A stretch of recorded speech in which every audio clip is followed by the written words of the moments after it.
Good morning, my dear students and faculty members who are watching this channel and this video. Myself, Dr. K.C. Soni, Associate Professor in Zoology, Government Lohia PG College, Churu, affiliated to Maharaja Ganga Singh University, Bikaner. In the lecture series of entomology, today I will deliver my talk on structure and functions of insect integument. जैसा कि आपको पता है, department of zoology के द्वारा entomology की विशेष lecture series है वो आयोजित की जा रही है और आज की इस व्याख्यानमाला के संदर्भ में इंसेक्ट की इंटेगुमेंट की स्ट्रक्चर कैसी होती है, इसके केमिकल कंपोजिशन कैसी है, इस पे मैं आपसे चर्चा करूंगा. So today we are going to discuss on that topic integument of insect.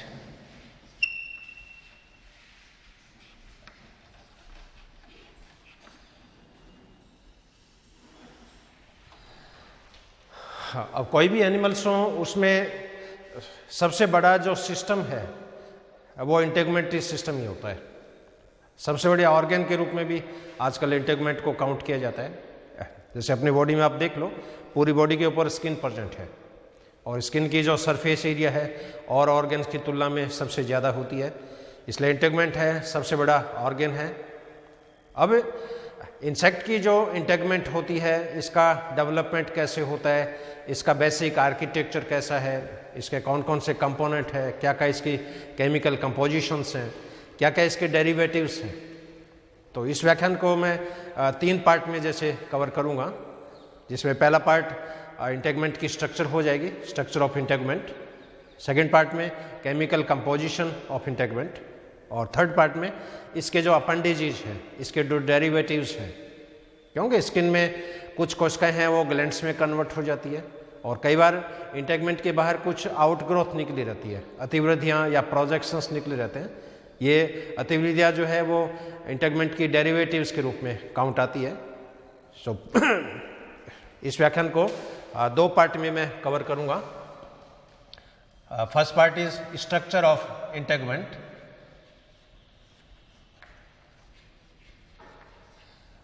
और इसके सेकंड पार्ट में केमिकल कंपोजिशन ऑफ इंटेगुमेंट और थर्ड पार्ट में इंटेगुमेंट्री डेरिवेटिव्स या integumentary processes.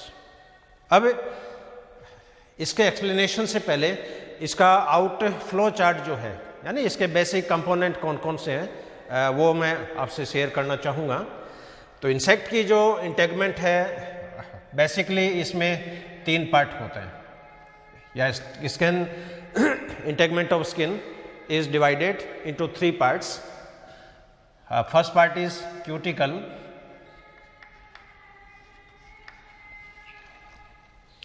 second part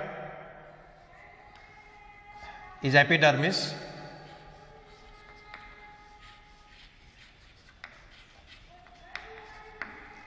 and third part is basal lamina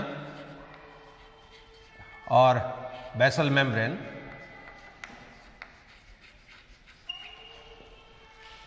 तो integument के 3 main part हो गए हैं. सबसे फर्स्ट पार्ट क्यूटिकल. क्यूटिकल के नीचे एपिडर्मिस होती है, एपिडर्मिस के नीचे बेसल मेम्ब्रेन या बेसल लेमिना होती है. अब ये जो क्यूटिकल जो है, क्यूटिकल भी 2 पार्ट में डिवाइड होती है. इसका ऊपरी जो पार्ट है ये कहलाता है epicuticle. Upper most part is called epicuticle और एपिक्यूटिकल के नीचे का जो पार्ट है ये कहलाता है procuticle. So cuticle is divided into 2 parts, 2 zones. Upper part is epicuticle, lower part is procuticle. अब ये जो एपिक्यूटिकल है, इसके अंदर भी बेसिकली 4 लेयर्स देखने को मिलेगी है, लेकिन सभी इंसेक्ट्स में 4 लेयर नहीं होती है. इंसेक्ट की प्रॉपर्टीज़ के अकॉर्डिंग, उसके हैबिट और हैबिटाट के अकॉर्डिंग, डेवलपिंग स्टेज के अकॉर्डिंग इन लेयर्स की संख्या कम अथवा ज़्यादा हो सकती है। तो एपिक्यूटिकल में सबसे आउटर मोस्ट जो लेयर होती है इसको बोलते हैं सीमेंट लेयर, क्योंकि इसके अंदर सीमेंटिंग सब्सटेंस प्रेजेंट होते हैं। सीमेंट लेयर के नीचे वैक्स लेयर पाई जाती है, क्योंकि स्किन की जो इंटेगमेंट है इसके अंदर हाइड्रोफोबिक प्रॉपर्टीज पाई जाती है। आपने इंसेक्ट की स्किन देखी होगी, उसके ऊपर पानी की ड्रॉप जैसे गिर गई तो वो पानी की ड्रॉप का एब्जॉर्प्शन नहीं होता है, तो वैक्स की लेयर होती है वो इनकी स्किन के ऊपर पाई जाती है। इसके नीचे फिर होती है आउटर एपिक्यूटिकल,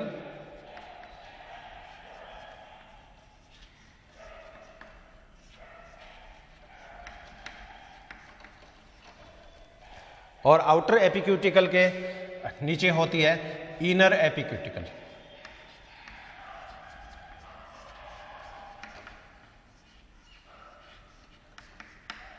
इनर एपिक्यूटिकल।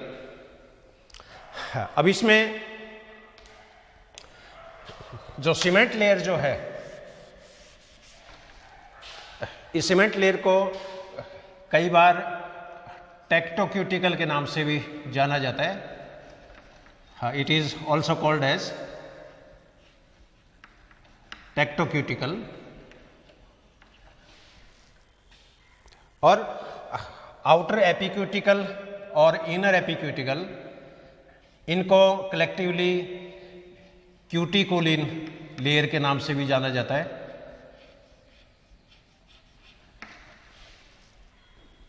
हर लेयर का अलग अलग केमिकल कंपोजिशन है, सबका अलग अलग अपना फंक्शन है।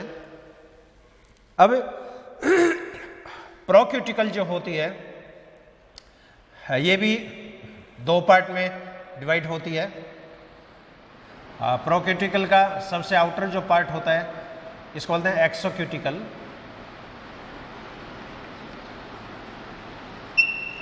और एक्सोक्यूटिकल के नीचे का जो पार्ट होता है ये कहलाता है एंडोक्यूटिकल। अब ये तो वो लेयर हैं जो माइक्रोस्कोप्स के द्वारा दिखाई देती है। कई बार इंसेक्ट को जैसे स्टेन करें, अलग अलग डाइज के द्वारा, अलग अलग स्टेन के द्वारा इसको यदि अभिरंजित करें तो इस क्यूटिकल के अंदर दो आवरण और पाए जाते हैं, जिसमें एक होता है मीजोक्यूटिकल,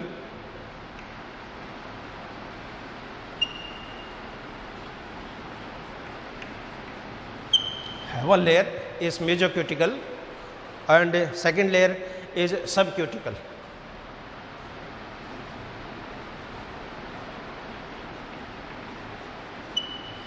लेकिन ये जो दो लेयर हैं ये हिस्टोलॉजी का लेयर नहीं है, इंसेक्ट के सेक्शन में ये दिखाई नहीं देती है, लेकिन इसके सेक्शन को यदि अभिरंजित करें पर्टिकुलर स्टेन के द्वारा, उसमें इनकी विजिबिलिटी जो है वो माइक्रोस्कोप में दिखाई देती है।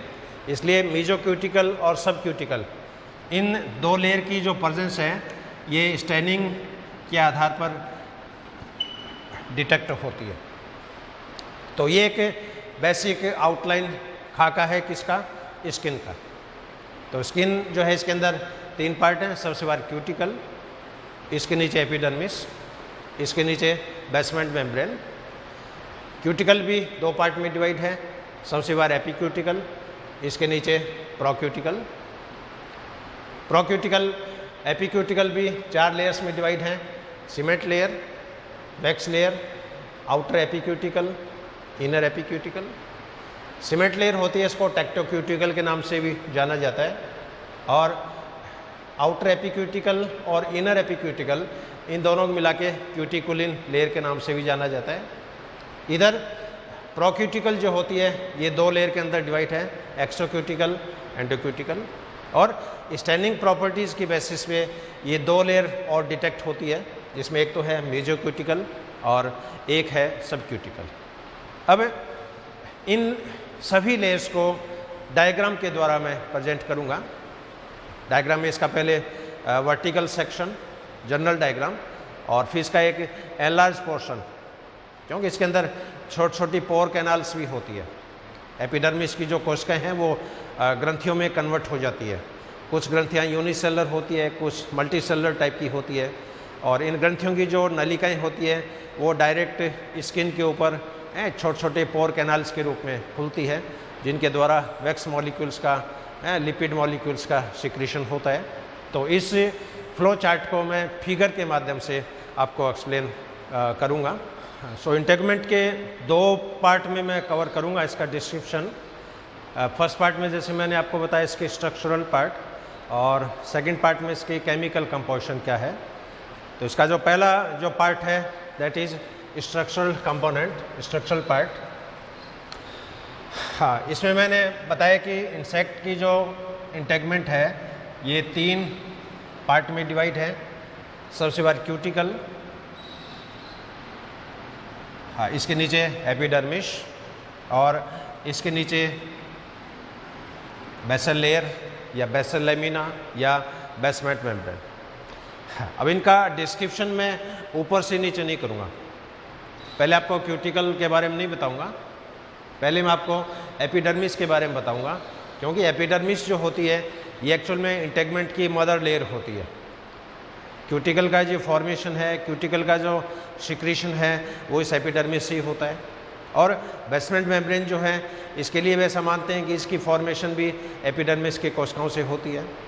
तो सबसे पहले मैं एपिडर्मिस का डिस्क्रिप्शन आपको बताऊंगा, उसके बाद में बेसमेंट मेम्ब्रेन का बताऊंगा, और सबसे लास्ट में फिर क्यूटिकल का डिस्क्रिप्शन आपको करूंगा। तो फर्स्ट सबसे पहले एपिडर्मिस। अब ये एपिडर्मल लेयर है, स्किन की एपिडर्मिस लेयर, और एपिडर्मिस जो होती है ये सिंगल सेलुलर लेयर है, मल्टी सेलुलर लेयर नहीं है। कोशिकाओं की केवल एक ही परत होती है, और ये कोशिकाएं आकार में बड़ी होती है। सभी सेल्स आपस में सेप्टेट डेस्मोसोम्स के द्वारा जुड़ी है। तो जितनी भी ये पारस्परिक सेल है ये कोशिकाएं आपस में एक दूसरे से टाइट जंक्शंस के द्वारा, सेप्टेट डेस्मोसोम्स के द्वारा जुड़ी रहती है, और कोशिकाओं की एक सिंगल लेयर जो होती है वो बन जाती है। अब इन कोशिकाओं की संख्या जो होती है ये, इसके अंदर इंटरेस्टिंग फैक्ट आपको देखने को मिलेंगे।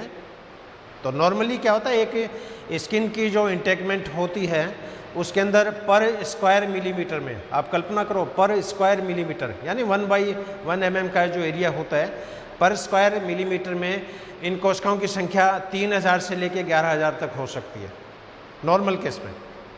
और इंसेक्ट में जब मॉल्टिंग होती है, जब इसका डेवलपमेंट होता है, पहले व्याख्यान में जैसे मैंने आपको बताया कि इंसेक्ट का जब डेवलपमेंट होता है तो उसमें अंडे से लार्वल स्टेजेस निकलती है, लार्वा फिर प्यूपा में कन्वर्ट होते हैं, प्यूपा फिर अडल्ट में कन्वर्ट होते हैं। लार्वा भी कई हो सकते हैं, उनको शॉर्ट में L1, L2, L3 रिप्रेजेंट करेंगे। प्यूपा स्टेज भी कई हो सकते हैं, P1, P2, P3। अब अंडे से जब लार्वा निकले, लार्वा जब प्यूपा में कन्वर्ट होंगे, प्यूपा जब अडल्ट में कन्वर्ट होंगे, तो इनके अंदर मॉल्टिंग की क्रिया होती है, निर्मोचन की क्रिया होती है। और मॉल्टिंग की घटना जब होती है तो पुरानी क्यूटिकल शरीर से उतर जाती है और नीचे से नई क्यूटिकल है वो बन के आती है।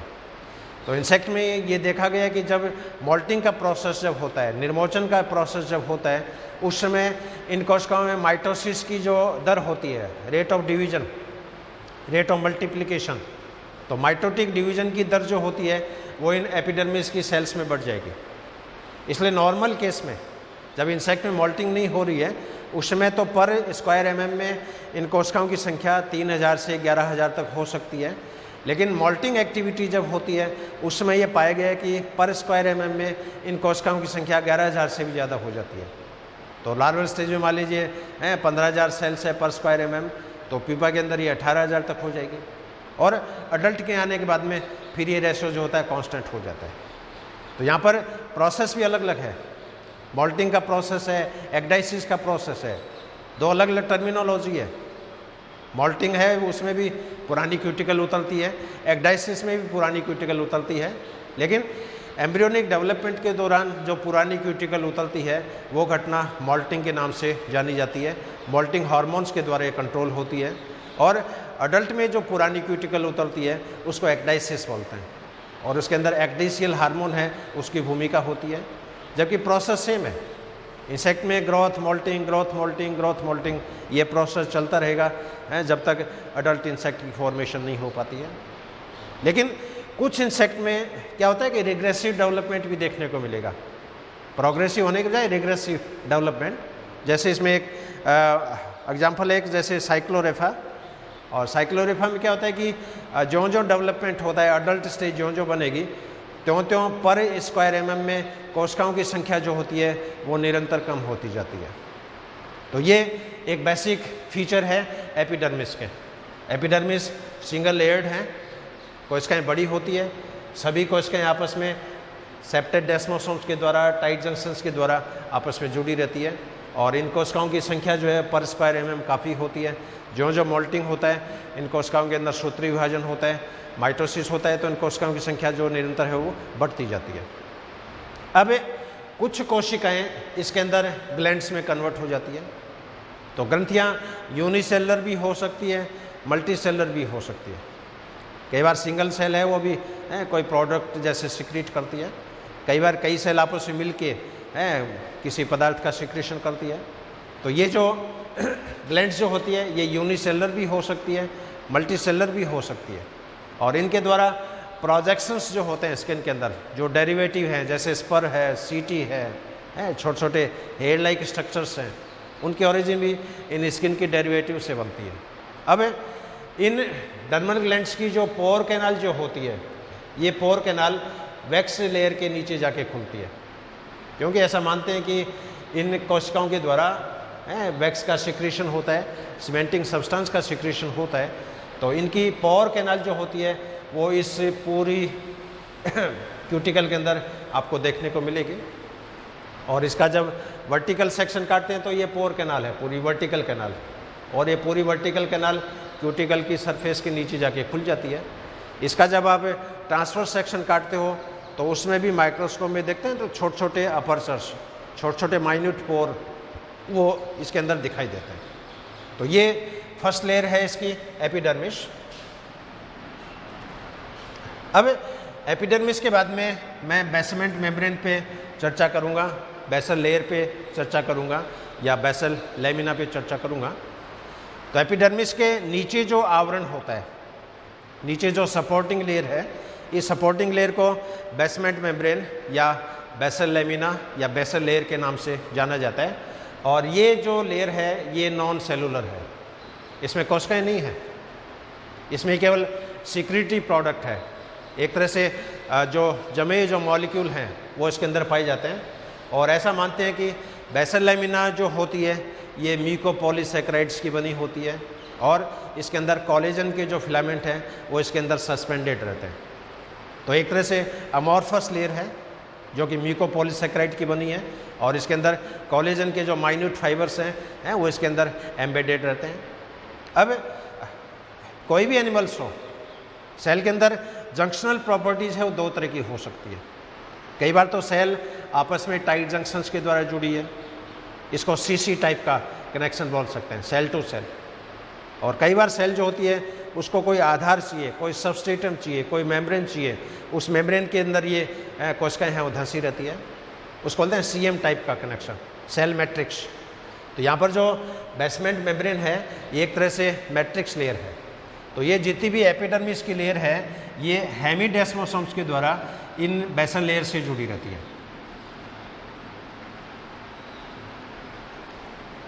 तो यहाँ पर जो डेस्मोसोम है वो तो कंप्लीट है, यहाँ पर जो डेस्मोसोम है हाफ है। तो ये सेल हेमीडेस्मोसोम के द्वारा बेसमेंट मेम्ब्रेन के अंदर कनेक्ट रहती है। अब कई बार इसमें कुछ स्पेशल कोशिकाएं पाई जाती है जिनको प्लाज्मेटोसाइट सेल्स, प्लाज्मेटोसाइट कोशिकाओं के नाम से जाना जाता है। और जब इन प्लाज्मेटोसाइट कोशिकाओं की संख्या बेसमेंट मेम्ब्रेन में बढ़ जाती है तो कुछ स्थानों पर बेसमेंट मेम्ब्रेन जो है वो मोटी भी हो जाती है। सपोज मान लो ये पोर्शन है सपोज, और इस पोर्शन में प्लाज्मेटोसाइट सेल्स की संख्या यदि बढ़ गई, प्लाज्मेटोसाइट्स कोशिकाओं का यदि बहुत ज़्यादा डिपोजिशन हो गया तो ये बेसमेंट मेम्ब्रेन है वो मोटी हो जाती है। तो बेसमेंट मेम्ब्रेन के मोटी होने के पीछे रीज़न क्या होता है? प्लाज्मेटोसाइट सेल्स का एग्रीगेशन। अब हालांकि प्लाज्मेटोसाइट सेल जो है ये बेसमेंट मेम्ब्रेन की खुद की सेल्स नहीं है, ये सेल कहीं से आती है। और कई बार क्या होगा, एपिडर्मिस और बेसमेंट मेम्ब्रेन इनके बीच में ऑइनोसाइट कोशिकाएं कई बार देखी गई है। तो यहाँ पर एपिडर्मिस और बेसमेंट मेम्ब्रेन इन दोनों के बीच में जो खाली स्थान है, इस खाली स्थान के अंदर कई बार स्पेशल कोशिकाएं जो है वो एक्यूमुलेट हो जाती है और इन कोशिकाओं को ऑइनोसाइट कोशिकाओं के नाम से जाना जाता है। हाँ, अब हालांकि ऑइनोसाइट सेल है ये एक तरह की सिलोमिक सेल्स है, एक तरह के हीमोलिम्फ की सेल है। और ये ऑइनोसाइट सेल जो होती है, अब क्योंकि बेसमेंट मेम्ब्रेन के नीचे तो क्या है, पूरी बॉडी के अंदर हीमोलिम्फ भरा हुआ है, क्योंकि इंसेक्ट जो होते हैं इसके अंदर ओपन टाइप का सर्कुलेटरी सिस्टम होता है, इनमें कोई धमनी और सिराएं जैसी स्ट्रक्चर नहीं होती है। तो ये ऑइनोसाइट सेल जो होती है ये हीमोलिम्फ से जितने भी न्यूट्रिटिव मटेरियल्स हैं, जितने भी पोषक पदार्थ हैं, क्यूटिकल के संश्लेषण के लिए जो मॉलिक्यूल्स चाहिए, उन मॉलिक्यूल्स का ये पिनोसाइटोसिस के द्वारा अब्जॉर्प्शन करती रहती है। और ये मॉलिक्यूल फिर एपिडर्मिस को ट्रांसफ़र हो जाते हैं और एपिडर्मिस जो होती है फिर वो ऊपर की क्यूटिकल है, वैक्स मॉलिक्यूल है, सीमेंटिंग सब्सटेंस है, प्रोटीन के मॉलिक्यूल्स हैं, फिनोलिक कंपोनेंट्स हैं, उन सभी का ये सिक्रीशन करती है। तो ये सेकंड पार्ट इसका हो गया, दैट इज़ बेसमेंट मेम्ब्रेन। तो एपिडर्मिस सिंगल लेयर है और एपिडर्मिस के नीचे बेसमेंट मेम्ब्रेन है जो कि एक तरह की मैट्रिक्स लेयर है, एक तरह की सपोर्टिंग लेयर है। अब इसका जो मेन पार्ट है दैट इज़ क्यूटिकल। अब क्यूटिकल हालांकि सबसे ऊपर है, तो मुझे सबसे पहले डिस्क्रिप्शन क्यूटिकल का करना चाहिए था, लेकिन मैं उल्टा चला हूँ। यहाँ पर आपको पहले एपिडर्मिस की स्ट्रक्चर बताई, उसके बाद बेसमेंट मेम्ब्रेन की स्ट्रक्चर बताई। अब ये क्यूटिकल कैसे बनती हैं, इसके कौन कौन से पार्ट है, उस पर मैं चर्चा करूँगा। तो क्यूटिकल जो है ये बेसिकली दो पार्ट में डिवाइड होती है। सबसे ऊपरी पार्ट इसको बोलते हैं एपी क्यूटिकल और इसके नीचे का जो पार्ट है ये कहलाता है प्रोक्यूटिकल। एपिक्यूटिकल में भी 4 लेयर है वो दिखाई देती है। सीमेंट लेयर सबसे ऊपर ही ऊपर, इसके नीचे वैक्स लेयर,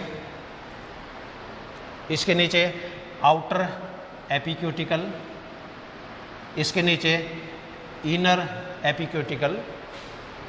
अब यहाँ पर सीमेंट लेयर जो होती है इसको टेक्टोक्यूटिकल के नाम से भी जाना जाता है और आउटर एपिक्यूटिकल और इनर एपिक्यूटिकल इन दोनों को सामूहिक रूप से क्यूटिकुलिन के नाम से भी जाना जाता है।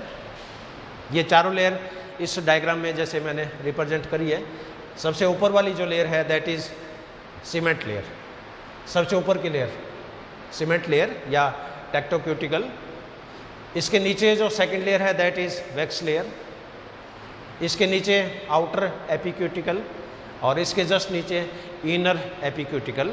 और यहाँ पर आउटर एपिक्यूटिकल और इनर एपिक्यूटिकल इन दोनों को सामूहिक रूप से क्यूटिकुलिन के नाम से जाना जाता है। They are collectively called as cuticulin. और सीमेंट लेयर जो होती है इसको टेक्टोक्यूटिकल के नाम से जाना जाता है। अब इन हर लेयर का केमिकल कंपोजिशन जो होगा वो अलग अलग होता है। तो यहाँ पर सबसे बाहर जो सीमेंट लेयर जो है जिसको टेक्टोक्यूटिकल का नाम दिया है, इसके अंदर टेंड प्रोटीन्स पाए जाते हैं। It is made up of tend protein, tend protein plus lipid के मॉलिक्यूल। तो ये जो लेयर है सबसे बाहर वाली, इस लेयर के अंदर टेंड प्रोटीन्स हैं और लिपिड के मॉलिक्यूल्स प्रेजेंट हैं। वैक्स लेयर, वैक्स लेयर में नाम से स्पष्ट है इसके अंदर मॉम के मॉलिक्यूल्स जो होंगे वो पाए जाएंगे। और वैक्स मॉलिक्यूल जो बनते हैं वो फैटी एसिड्स और ग्लिसरॉल के कॉम्बिनेशन से बनते हैं, एक तरह के एस्टर होते हैं। और इंसेक्ट की त्वचा जो चिकनी होती है उसके अंदर जो हाइड्रोफोबिक जो प्रॉपर्टीज़ होती है वो हाइड्रोफोबिक प्रॉपर्टीज़ इन वैक्स मॉलिक्यूल्स के कारण होती है। और तीसरी जो लेयर है आउटर एपिक्यूटिकल, इसके अंदर लिपिड के मॉलिक्यूल्स पाए जाएंगे, लिपिड के मॉलिक्यूल्स इसमें प्रेजेंट होते हैं। और इनर एपिक्यूटिकल जो होती है इसके अंदर लिपोप्रोटीन के मॉलिक्यूल्स इसमें पाए जाएंगे। इस तरह आप देख रहे हो कि एपिक्यूटिकल में 4 लेयर और चारों लेयर का अलग अलग केमिकल कंपोजिशन। तो सीमेंट लेयर के अंदर टेंड प्रोटीन्स लिपिड के मॉलिक्यूल, वैक्स लेयर में वैक्स के मॉलिक्यूल्स, आउटर इसके अंदर लिपिड के मॉलिक्यूल्स और इनर एपिक्यूटिकल में लिपोप्रोटीन्स के मॉलिक्यूल्स। अब एपिक्यूटिकल के जस्ट नीचे फिर जो आवरण होगा ये कहलाता है प्रोक्यूटिकल।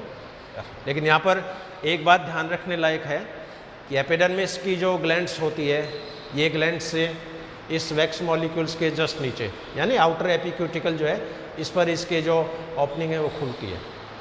इसलिए यदि स्किन का ट्रांसफर सेक्शन यदि अपन काटें या नाइट के समय जो क्यूटिकल बनती हैं उसको माइक्रोस्कोप में देखें तो उसमें छोटे छोटे छिद्र हैं वो दिखाई देते हैं। और छोटे छोटे छिद्र हैं किसके हैं? इन ग्रंथियों के पोर कैनाल के छिद्र हैं।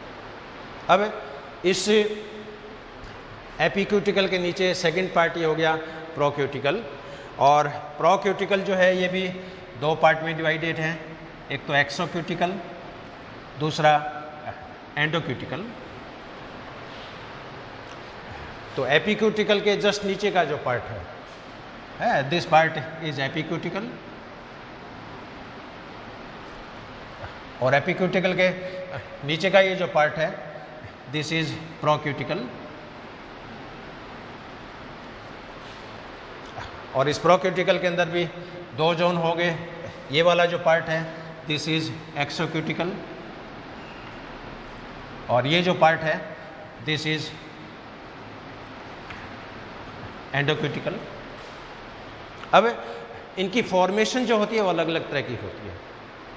तो यहाँ पर जो एंडोक्यूटिकल है, इन एंडोक्यूटिकल में आप देख रहे हो मैंने light band dark band alternate दिखाए। ये जैसे light band dark band, light band dark band, light band dark band. अब इसमें जो डार्क बैंड जो होते हैं ये तो दिन में बनते हैं, लाइट बैंड जो होते हैं ये नाइट में बनते हैं।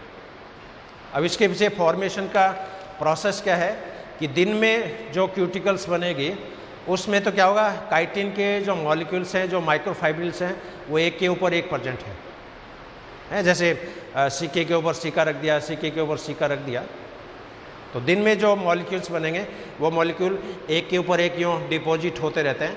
एक तरह का है जो स्टैक बन जाता है, जैसे थाली के ऊपर थाली रख दें, थाली के ऊपर थाली रख दें, या कागज़ के ऊपर कागज़ रख दें, कागज़ के ऊपर कागज़ रख दें। तो दिन में जो क्यूटिकल फॉर्मेशन होगी उसके अंदर मॉलिक्यूल होते हैं वो एक के ऊपर एक प्रेजेंट होते हैं और वो आपस में इंटरमॉलिकुलर हाइड्रोजन बॉन्ड्स के द्वारा जुड़े रहते हैं।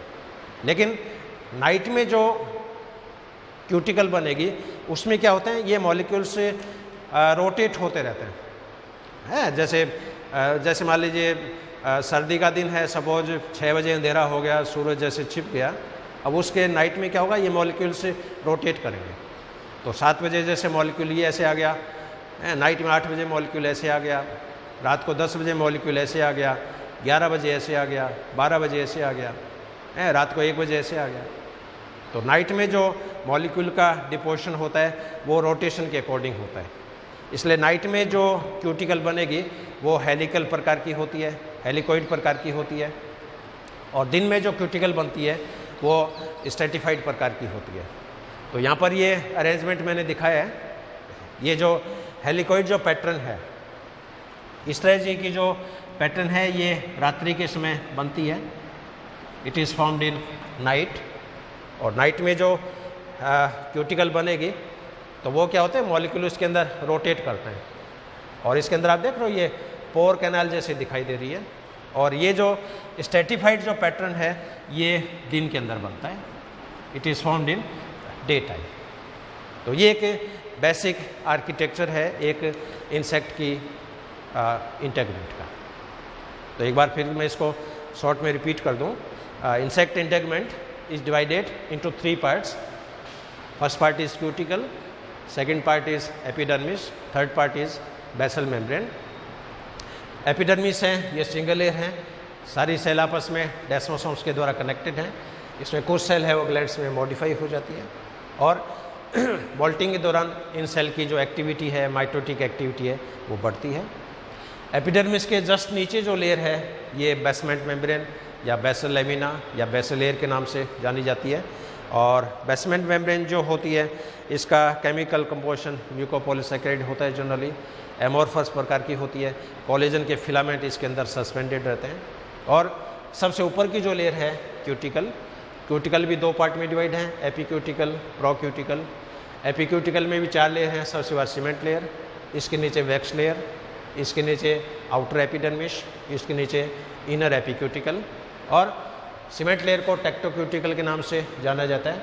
आउटर और इनर एपिक्यूटिकल को क्यूटिकुलिन के नाम से जाना जाता है। अब कई बार क्या होता है कि स्किन को यदि अभिरंजित करें, स्लाइड जैसे अपन बनाते हैं, स्लाइड में जैसे हिमेटॉक्सिलिन काम में लेते हैं, ईओसिन काम में लेते हैं, न्यूक्लियर स्टेन करना तो एस्टोकार्मिन काम में लेते हैं। तो कई बार स्टैंडिंग प्रॉपर्टीज़ की बेसिस पे इन स्किन के अंदर 2 लेयर और डिटेक्ट होती है, जिसमें एक तो होती है मीजोक्यूटिकल, मीजोक्यूटिकल, और मीजोक्यूटिकल जो होती है वो एक्सोक्यूटिकल और एंडोक्यूटिकल के बीच में डिटेक्ट होती है। इसके अलावा सबक्यूटिकल, सबक्यूटिकल जो है ये एपिडर्मिस और इस एंडोक्यूटिकल के बीच में डिटेक्ट होती है। लेकिन माइक्रोस्कोप में देखें तो ये लेयर क्लियर कट नहीं है, पूर्णतः स्पष्ट दिखाई नहीं देती है। लेकिन स्किन को जब अभिरंजित करते हैं तो हल्की सी पट्टी के रूप में, हल्की सी स्ट्रिप के रूप में, हल्की सी धारी के रूप में, एक डिमार्केशन लाइन के रूप में ये देखी जाती है। तो कुछ साइंटिस्ट इस प्रोक्यूटिकल के अंदर 4 लेयर का भी डिस्क्रिप्शन है वो करते हैं। तो कुछ बुक्स में 4 लेयर भी आपको पढ़ने को मिलेगी, बाकी जनरली एक्सोक्यूटिकल और एंडोक्यूटिकल, और स्टैंडिंग की बेसिस पे मीजोक्यूटिकल और सबक्यूटिकल। तो ये एक बेसिक आर्किटेक्चर है एक शॉर्ट नट सेल में, स्ट्रक्चर ऑफ इंसेक्ट इंटेगमेंट। अब इसका सेकंड जो पार्ट है केमिकल कंपोजिशन, वो मैं आपसे डिस्कस करूँगा। हाँ, अब इसका इंटेगमेंट का केमिकल कंपोजिशन जो इसका सेकंड पार्ट है, काफ़ी इंपॉर्टेंट पार्ट है, लेकिन बहुत ब्रीफ में, बहुत शॉर्ट में मैं सारी बातों को इसमें कवर करूँगा। तो इंसेक्ट की जो स्किन होती है, इंटेगमेंट होती है, उसमें मेनली 3 प्रकार के मॉलिक्यूल्स पाए जाते हैं, या 3 तरह के मॉलिक्यूल से ये बनी होती है। First molecule is chitin, chitin है उसका बेसिक कंपोनेंट है। सेकेंड टाइप के जो मॉलिक्यूल है दैट इज़ प्रोटीन,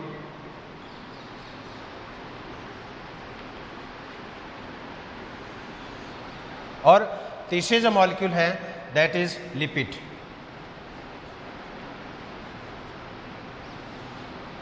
अब इंसेक्ट की स्किन में काइटिन सबसे ज़्यादा होता है, उससे कम फिर प्रोटीन होता है, उससे कम फिर इसके अंदर लिपिड के जो मॉलिक्यूल्स हैं वो पाए जाते हैं।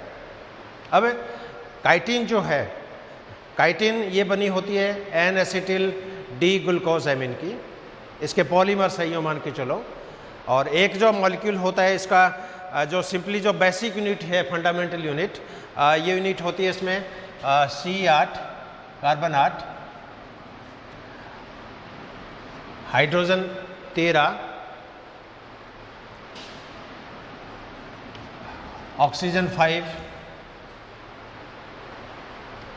N, हाँ, और इसका ये पॉलीमर है।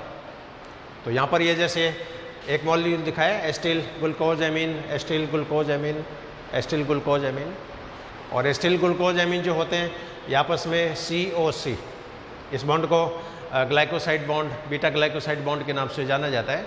तो ये जो एन एस्टिल ग्लूकोजामिन के जो मॉलिक्यूल हैं आपस में बीटा ग्लाइकोसाइड बॉन्ड्स के द्वारा जुड़े रहते हैं, और इनके जुड़ने से ये एक पतला माइक्रोफाइब्रिल्स बनता है, पतला एक मॉलिक्यूल्स बनता है। तो यहाँ पर इसका एक तरह से पॉलीमराइजेशन हो रहा है, और फंडामेंटली इसको एम्पिरिकल फॉर्मूला के रूप में इसको इस तरह लिख सकते हैं C8 hydrogen 13 oxygen 5 nitrogen hall N। अब इस तरह की जब ये कई फंडामेंटल यूनिट जब आपस में मिल जाती है तो ये यूनिट एक के ऊपर एक प्रेजेंट रहती है। अब जब दिन के अंदर जो मॉलिक्यूल्स बनेंगे वो तो क्या होते हैं, स्ट्रेटिफाइड होते हैं, एक लेयर के ऊपर दूसरी लेयर, दूसरी तीसरी लेयर, चौथी लेयर। और नाइट में जो क्यूटिकल बनती है वो एंटी क्लॉकवाइजली क्या होती है, रोटेट होती है। तो नाइट में जो क्यूटिकल बनती है उसको तो हेलिकॉइडल क्यूटिकल के नाम से जाना जाता है, और दिन में जो क्यूटिकल बनती है उसको स्ट्रेटिफाइड क्यूटिकल के नाम से जाना जाता है। और ये जो काइटिन के जो मॉलिक्यूल है ये स्किन के अंदर 4 तरह के मिलते हैं, एक तो अल्फा काइटिन, एक बीटा काइटिन, एक गामा काइटिन। हाँ, इसमें अल्फा काइटिन जो होती है ये लगभग 50% तक कॉन्स्टिट्यूएंट है इसका, 50% मात्रा काइटिन की, 50% मात्रा अल्फा टाइप की होती है। लगभग 35 से 40% जो है वो बीटा काइटिन होती है, और 10% तक इसमें गामा काइटिन होती है। इसलिए स्किन में सबसे ज़्यादा मात्रा जो है काइटिन की, that is alpha. Alpha is greater than beta, beta is greater than gamma. अब ये जो मॉलिक्यूल है काइटिन की जो फॉर्मेशन है, इनकी जो माइक्रोफाइब्रिल्स है, इनके जो माइक्रोफिलामेंट्स हैं, इनका रोटेशन कैसे होगा, ये जैसे नाइट का मैंने दिखाया है। सपोज रात्रि को जैसे 7 बज गए, सूर्य सनसेट हो गया, अब 7 बजे जैसे पहला मॉलिक्यूल्स बना है, 8 बजे जैसे दूसरा मॉलिक्यूल बना, 9 बजे तीसरा मॉलिक्यूल बना है, 11 बजे चौथा मॉलिक्यूल बना, 12 बजे पाँचवा मॉलिक्यूल बना, रात्रि को 2 बजे ये बना है, रात्रि को 4 बजे ये बना। तो नाइट में क्या होता है, ये मॉलिक्यूल जो होते हैं ये एंटी क्लॉकवाइज रूप से रोटेट होते हैं। इसलिए नाइट में जो क्यूटिकल का जो पैटर्न होता है वो हेलिकॉइडल प्रकार का होता है, हेलिकॉइडल प्रकार का। लेकिन अब जो ही सूर्योदय हो गया, दिन उग गया, अब दिन उगते ही क्या होगा, ये जो मॉलिक्यूल्स हैं एक के ऊपर एक लेयर के रूप में अरेंज होते हैं। दिन में इन मॉलिक्यूल्स में रोटेशन नहीं होती है, तो दिन के अंदर जो क्यूटिकल बनेगी वो स्ट्रेटिफाइड होती है। इसलिए पहले जो डायग्राम मैंने बताया उसमें आपको मैंने डार्क बैंड, लाइट बैंड के रूप में रिप्रेजेंट किया। तो डार्क बैंड एक्चुअली में वो क्या है, वो दिन में बनने वाली क्यूटिकल्स थी, और लाइट बैंड थी वो नाइट में बनने वाली क्यूटिकल्स थी।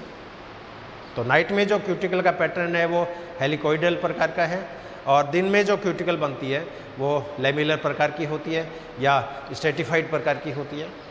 तो यहाँ पर जैसे ये क्यूटिकल नाइट में बन गई, अब दिन होती क्या होगा, ये मॉलिक्यूल एक के ऊपर एक स्टैक के रूप में अरेंज हो जाते हैं। फिर वापस नाइट आएगी, वापस इन मॉलिक्यूल्स में रोटेशन होता रहेगा। तो ये एक सर्केडियम रिदम के रूप में ये मैंने 3 फिगर जैसे दिखाए हैं। ये नाइट के समय पहली नाइट कंप्लीट हो गई, फिर दिन उगते स्ट्रेटिफाइड, फिर नाइट में फिर हेलिकल पैटर्न, फिर अगला दिन आएगा अगेन स्ट्रेटिफाइड। तो इस तरह इस काइटिन की जो है वो फॉर्मेशन होती है स्किन के अंदर। और काइटिन है वो स्किन का इंटेगमेंट का सबसे मेन कंपोनेंट होता है, और स्किन में जो रिजिडिटी होती है, जो दृढ़ता होती है वो इस काइटिन की बेसिस पे होती है। अब सेकंड जो कंपोनेंट है इसमें, दैट इज प्रोटीन। अब इंसेक्ट की स्किन में 3 मुख्य रूप से प्रोटीन्स पाए जाते हैं, जिसमें एक प्रोटीन्स तो होता है इसमें आर्थ्रोपोडिन, 1 मॉलिक्यूल,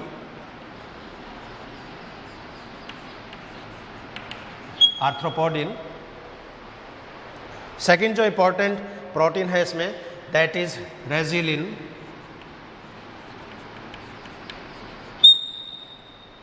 और तीसरी जो मेन प्रोटीन्स हैं, दैट इज स्क्लेरोप्रोटीन।